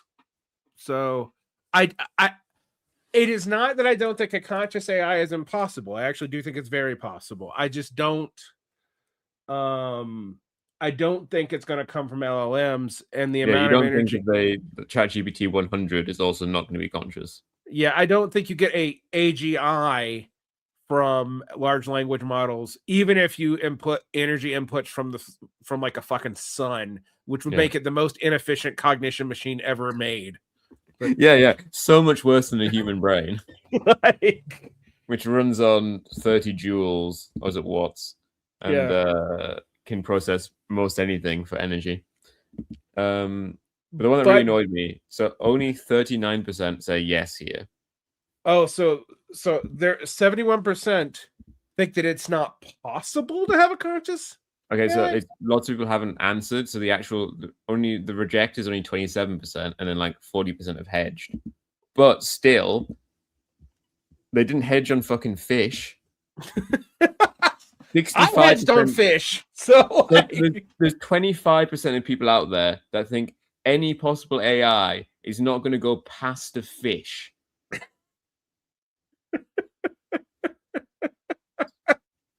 I find absolutely fucking ridiculous. And they think they're atheist. Yeah. I absolutely believe that it could be a future AI mind, if simply for the fact that I think you could like basically with sufficiently advanced technology, you could copy all basically the functions of a human brain onto silicon or whatever, and that system would run. I actually do work. I mean, like, I think an AI might be based off of biological computing, which is something that already exists. Do I think that, which is to say, do I think that silicon computing will lead to it? I don't know. I tend to be doubtful, but I do think it is possible to exist. Ought implies can. Yes or no? This is the view for the chat, to let Varn think. This is the view, or this is the question rather, that if we say that someone ought to do something, it has to be possible for them to actually do it, for you to be able to say they ought to do it. I would say I have to answer this like an analytic philosopher. So one case of no would mean no. So I would say no. Ought does not always and forever imply can. And the results on the survey were 63% for yes. Oh, well, okay. So they think that it always implies can. And I guess, well, how do they explain the analytic thought experiments then? True. Could they not torture up an example where ought does not imply can? I'm sure that's within their wheelhouse. Come on. They tripped up all kinds of shit. We talked about pea zombies earlier. Yeah, I don't know. Maybe they're doing the rare one where they're actually answering like generally what is the case. But in that case, it's like, Yeah, generally ought does imply can, but not always. So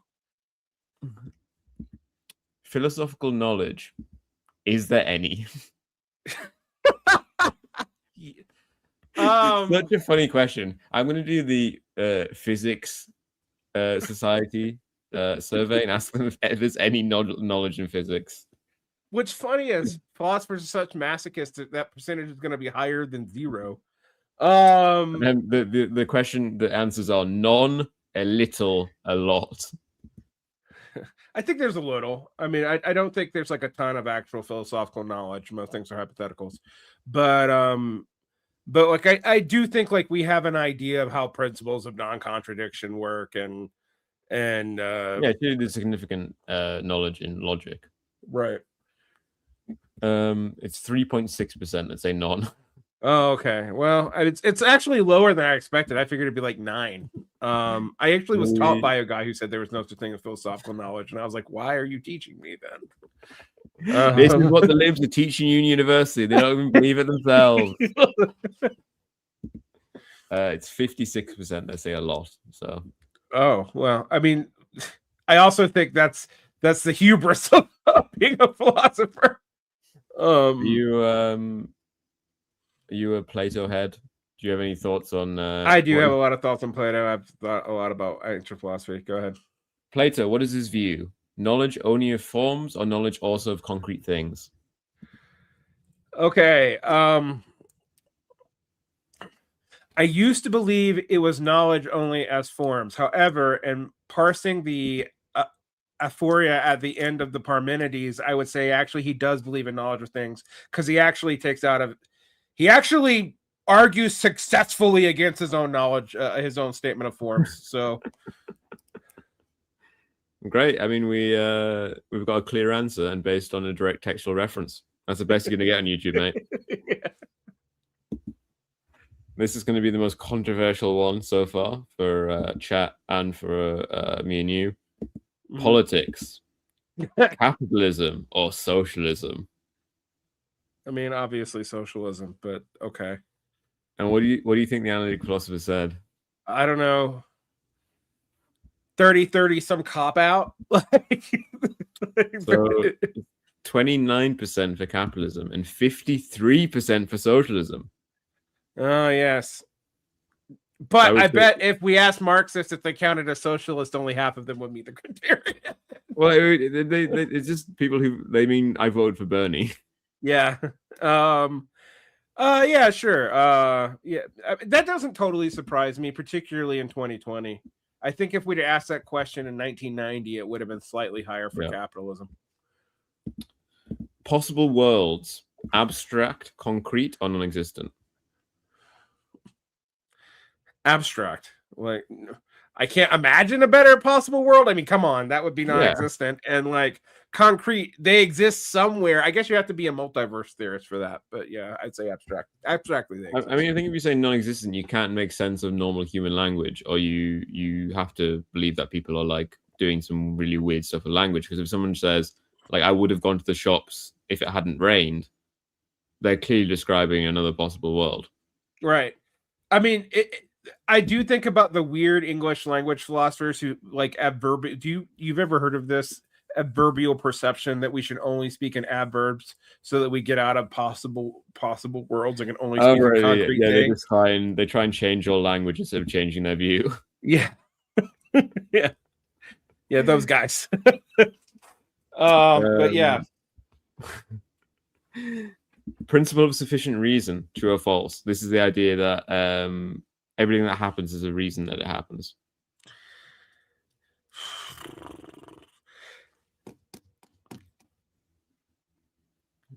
Okay, I'm gonna just say semantically, reason is not cause.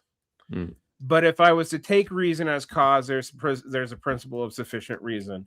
My issue with that question, though, is reason does imply that we could possibly know the singular cause of what it is. And I'm not always, I do think overdetermination is a real problem. So there are so many possible causes that complexity means the absolute knowledge of what is not there. But yeah, I would still say being charitable towards the question, and assuming that by reason they mean cause, I'd say yeah. But if they think it's knowable cause, then I would probably say maybe not. Do you know anything about propositional attitudes? A little bit. It's been a long time since I thought about that. Skip it. Like race categories. Preserve, revise, eliminate. I would love, if we are talking about over time and historically, eliminate. If we are talking about the way we talk about them now, revise. Right. And eliminate is actually the strongest position here, I think, because people obviously know that race came about much later than gender. Yeah. Ooh. Way later. Rational disagreement. And two people with the same evidence rationally disagree.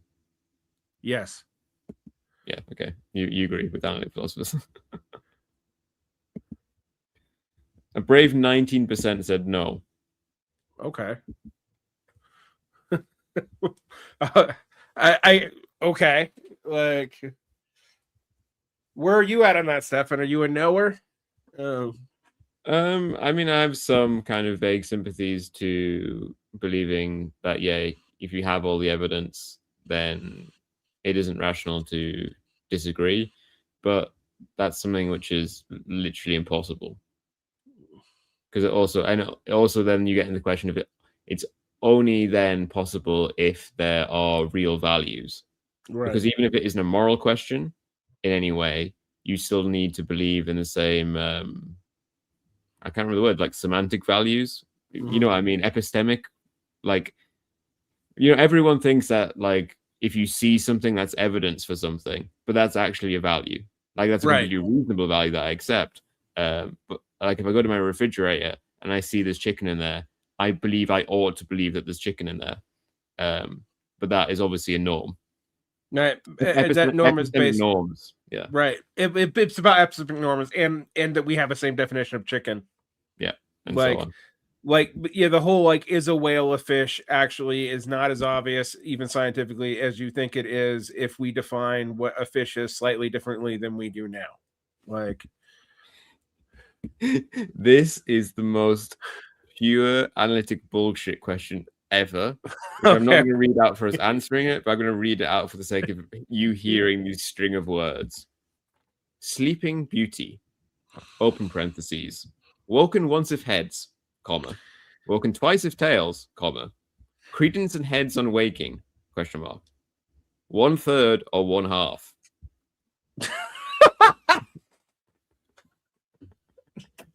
Wow. Okay. Yeah. That. And that got 53% for other, with 40% of people saying, "What the fuck do you mean, mate?" Well, it's good when even 40% of analytic philosophers are like, "What? Whose paper did you rip this off of, and why did you bother?" Statue and lump, one or two things. Statue and lump, one or two as things. In the all for the audience, all the materials that make up something and the thing that's eventually made into the same thing, or are they two separate things?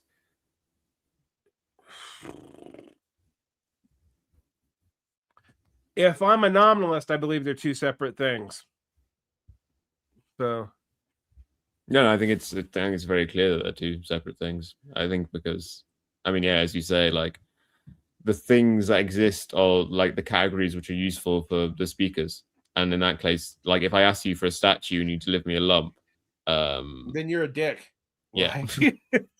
You've not used human language well, or you're trying to deceive me.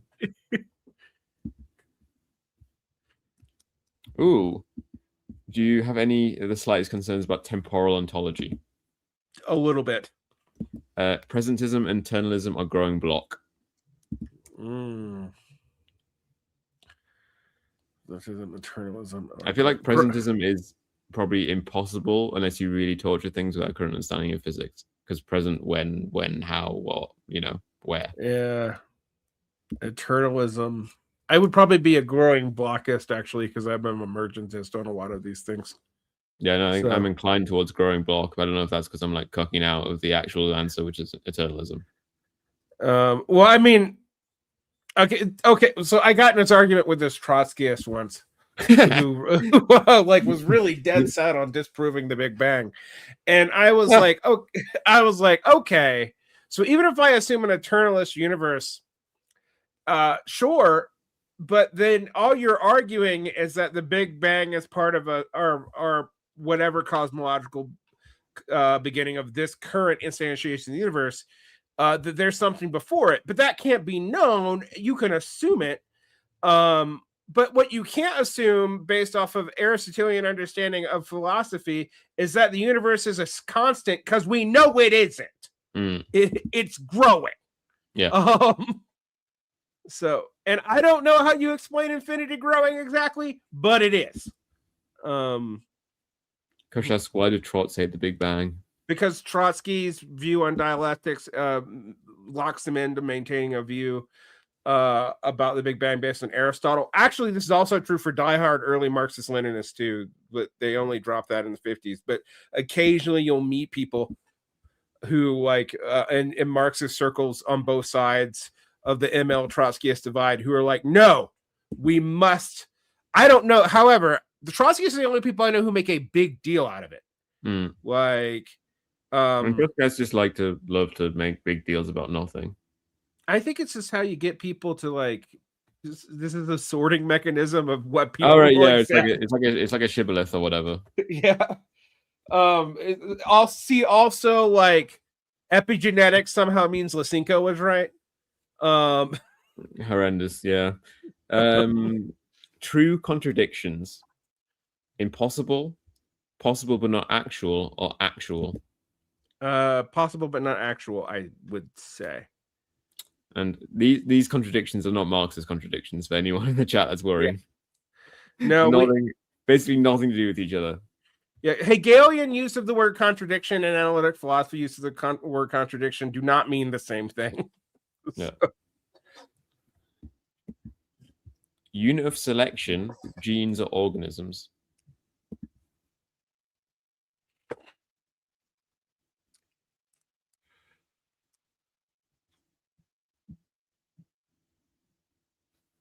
I feel like this is a very 1990s question now, but I'm inclined to like maybe say like neither of them, to say like species or whatever, you know. I would say I was about to say, wouldn't it be species? Because organisms, I mean, I get the problem with species. We don't always have a clear definition of like species. What the fuck is a species?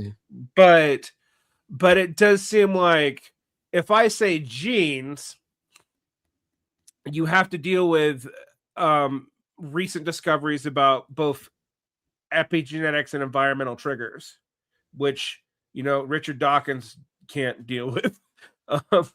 You notice he's been quiet the last 10 years and raving about stupid shit. It's doing his job.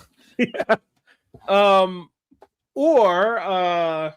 If I say organisms, I have to deal with the fact that certain genes pass on, but we have sociological traits that protect certain genes, but does not protect an individual organism at all. So I would say probably species, with the caveat that, like, yeah, we also don't really have a super great definition of species because we're inconsistent in our semantics. As you might guess, we're almost at the end. Mm-hmm. And there's 3 more questions. I think I'll skip that one. What the fuck? Okay, sorry. Actually, no, I should read this one. I think it's actually very interesting. Values in science.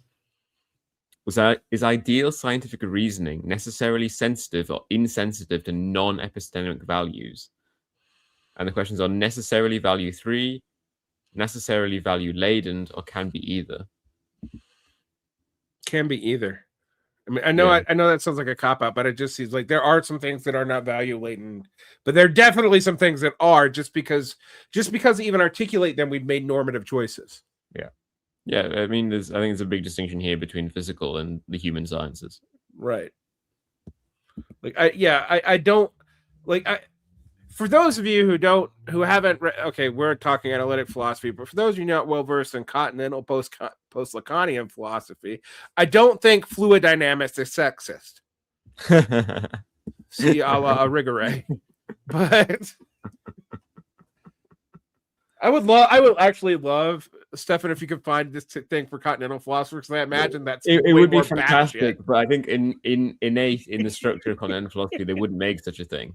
Yeah, I know. Like, why would we care what anybody says? Like, it's only analytic philosophy who, of any subject, that would do this kind of thing, because it's both one where you have this inclination to do this kind of scientific quantitative stuff, while you know the answers will all be controversial. Yeah. Well-being, hedonism, desire satisfaction, or objective list. As in, how should we understand human well-being?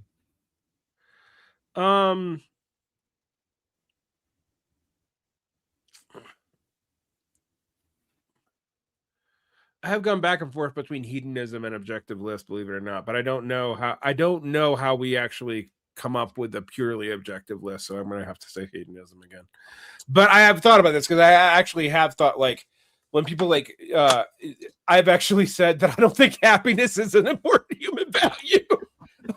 So no, I think we do in philosophy and in people generally kind of massively overestimate how important happiness is. I think Right. happiness is more just like it's useful to get you to do the stuff that actually matters, because if you're sad, you won't. Right. Sadness is bad. Happiness is not necessarily a good. Yeah. And the last question is a very silly one. Wittgenstein. Which do you prefer? And of course, the distinction there is early or late. Wait, but it's stupid that you even asked this question. I mean, like I realized I had this realization talking about Lukács that I always thought Lukács in Destruction of Reason wrote a bunch of stupid things about Wittgenstein, but then I was like reading what Wittgenstein thought his philosophy meant, not in the notebooks, but like later on. I'm like, oh, maybe he had a point actually. But yeah, late Wittgenstein's language of resemblance, that sort of thing. I read late Wittgenstein first and then early Wittgenstein, and I think my walk perspective on this is, yeah, obviously late, but in early Wittgenstein, as opposed to it being what people say is like a complete reversal, you can actually completely see the late Wittgenstein and the early Wittgenstein, and it's much more of a developmental process rather than an inversion as it's commonly understood. I do think there's a continuity there, because I always used to get, like, as a poet, I have quoted the last line of the Tractatus actually in poems like 7 or 8 times. Nice. But I do think, oh yeah, of course he would start realizing that you have to deal with language categories more seriously, and you can't just be like, we've solved philosophy because it doesn't do anything. Have a nice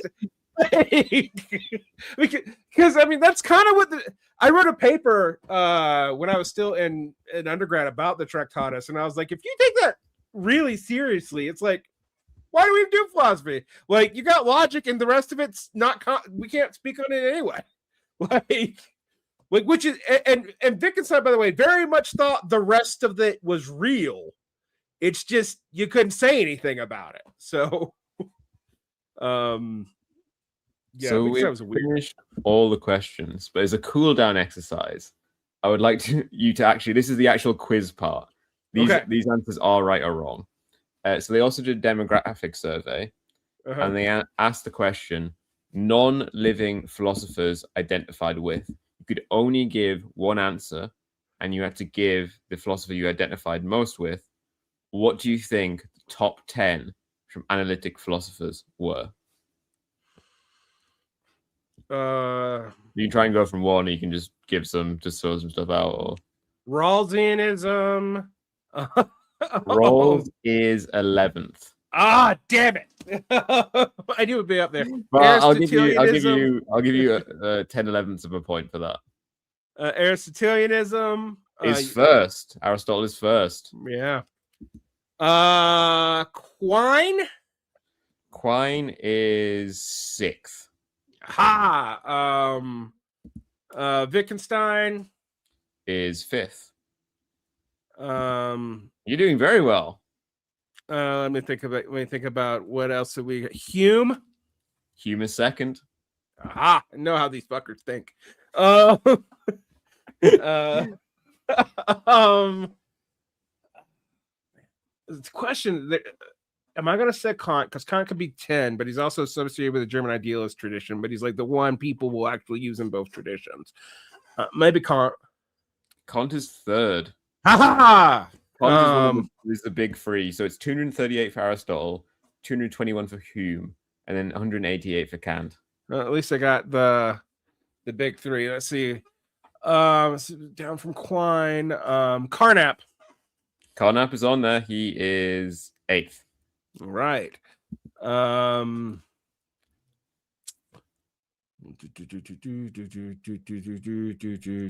Moore. Yeah, G. Moore is not in the top 10. Ah, damn it! The first actual wrong one, because he is on here and he's about 20th. It's just too old. He's actually just above Nietzsche. Analytic Nietzscheans are fun because they're fucking weird. Let's see. See who else. Mill.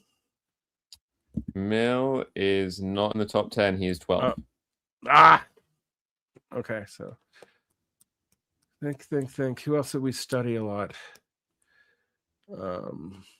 If Mill's not in the top 10, then I doubt Bentham would be either.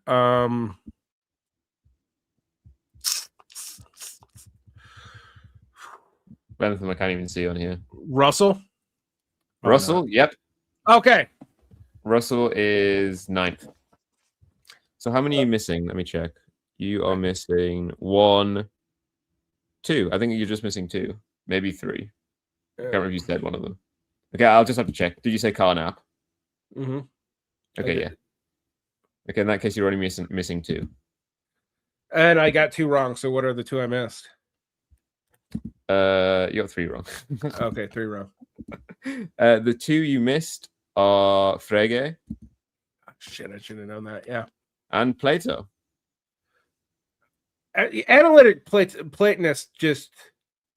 Yeah, I should have said that because it's both obvious, but also like you guys don't actually do Plato. Like, Plato is 10th.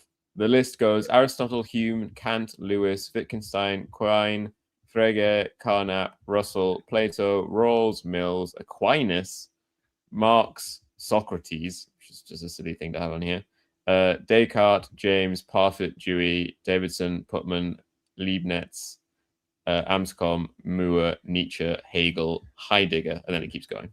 Right. I think it's funny that you guys are like you were going through continentals. I'm like, no, not Spinoza. No, Hegel's like the enemy, and only has Brandom made Hegel safe for analytics to even open. Let's see what I mean. Nietzsche, Marxian analytics are funny. Analytic Marxism. My thing about analytic Marxism is it has very little to do with analytic philosophy and not that much to do with Marxism. Do you think Confucius ranked higher than Derrida, or do you think it's the other way around? Oh, fuck me. Probably lower. A mighty 7 people said Confucius and 8 people said Derrida. Aha! Like I'm trying to imagine what an analytic Derrida paper would be other than an exercise in fertility. Like, actually, I kind of want to read analytic Heidegger because I think that would mostly be bullshit too. Yeah. 22 said Kierkegaard. 23 said Augustine. Someone asked about Charles Sanders Peirce. Peirce, excuse me. Peirce. What was that? Is it? How do you remember? Is it PEA, or is it? It's PIE. Even though it's not pronounced that way. Yeah. Pierce. I don't think so. Okay. He's kind of a. No. He is. He's 26 in between Augustine and de Bouvier. Yep. Once you get out of the top 10, it gets weird because they are appropriating philosophers. Like, I mean, to be clear, that 100 continental philosophers did answer this, but of course, we're getting way higher numbers than that for the one picked. So I assume half of it is continentals of the small minority, then half of it is weird analytic people. Yeah, whatever Brandom is doing this week probably has affected it. Our way Brazier back when the days when he was trying to bridge continental and analytic philosophy through eliminationism, which I think has completely gone away.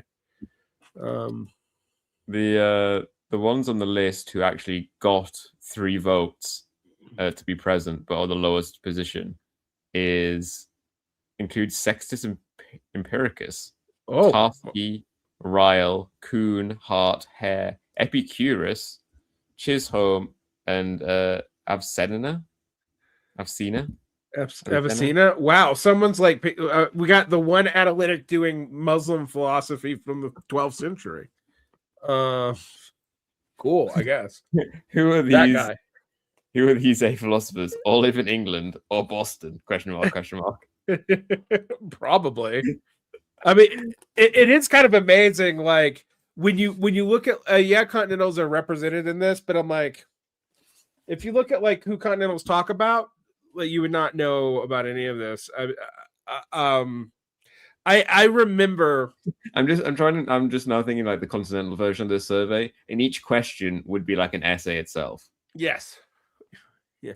And we wouldn't agree on the terms. Yeah, and there would be no. You'd have to type out your answer. Right. And one of them might even be a math theme. Like I might have to draw a diagram that doesn't correspond to anything. I do love that analytic philosophers are just like the most important question ever, most complex question ever, and they're like, yes or no.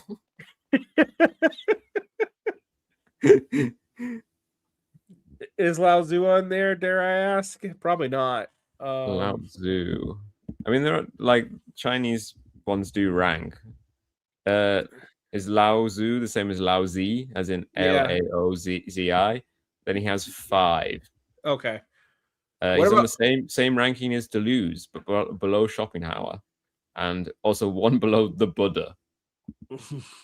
There's more analytic Buddhist. No. Actually, probably know who that guy is. Every now and then it's like, I wonder if I know the person who answers this question. Yes. In the survey. Oh dear. Yeah. Great. That's all right. I have for today. Next week I'm not sure what I'm going to be doing. I might eventually have to talk about Syria. The idea also I want to just continue to focus on abstractions.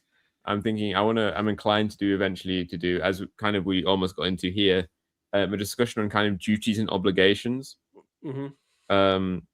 Where we now feel that, like, you know, if we're not doing something for pleasure, then it means we don't actually want to do it. While I'm completely convinced that actually, no, we do want to fulfill our duties and obligations on a way that doesn't have anything to do with feeling good. Yeah. And of course, as I always say at the end of the show, at the wrong time, I should say at the start, I'm not going to play Race Guesser with Varn. Mostly because I'm hungover and hungry. And I don't know if Varn wants to play the racism game. Probably not, since I get accused of making new racisms up. So not as powerful as Gene. But yes, if you have an idea for next week, then please put it in the comments. The problem with saying it now is no one that watches on VOD watches until the end, because as soon as we start winding down, they disconnect, they turn the video off. Right? So saying it now is pointless, because if anyone has an idea in chat, they'll just say it now. While if they're watching on VOD, then they don't watch until now. Right. But yes, good night and goodbye, everyone. Thank you very much, Ron, for coming. That was a great deal of fun after we got over our initial technical problems. Yes, indeed. Sorry you had to bullshit for 15 minutes. All right. Yeah, it's fine. Bye. Start eating that trash can. I already am eating from the trash can all the time.